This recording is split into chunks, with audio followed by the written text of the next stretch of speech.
Puikam gel blasterīti un paskaidro, kāpēc tieši to. Puikam par cik ir 13 gadi, šie gel blasterīši pārsvarā paredzēti no 14 gadiem. Protams, šāds būs par mazu, šāds noteikti arī liksies par mazu, šis arī liksies par mazu, šis arī liksies par mazu. Šis jau ir lielāks un jaudīgāks, ja? No šiem trījiem, 1, 2, 3, ja? Nu, rozā to puikam nepiedāvāšu, tātad no šiem diviem 45 eirīši un 39 eirīši. Es ieteiktu to pa 39 eiro. Viņš ir skaistāka dizaina, kompaktāks. Baterija viņam ir foršāka, piemēram, šeit baterija nāk uz vada. Te jau nāk viņa tā kā aptverē, izņemama, ieliekam atpakaļ, ja? Plus, kad šauj, viņam kustās uzgalis, šim nekustās nekas.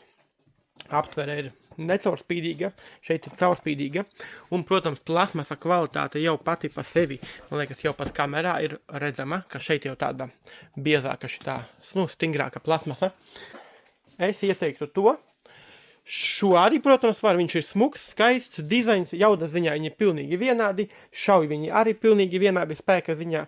Vienkārši šis ir tāds seināks, foršāks, un es, piemēram, arī pats izvēlētos viennozīmīgi šo.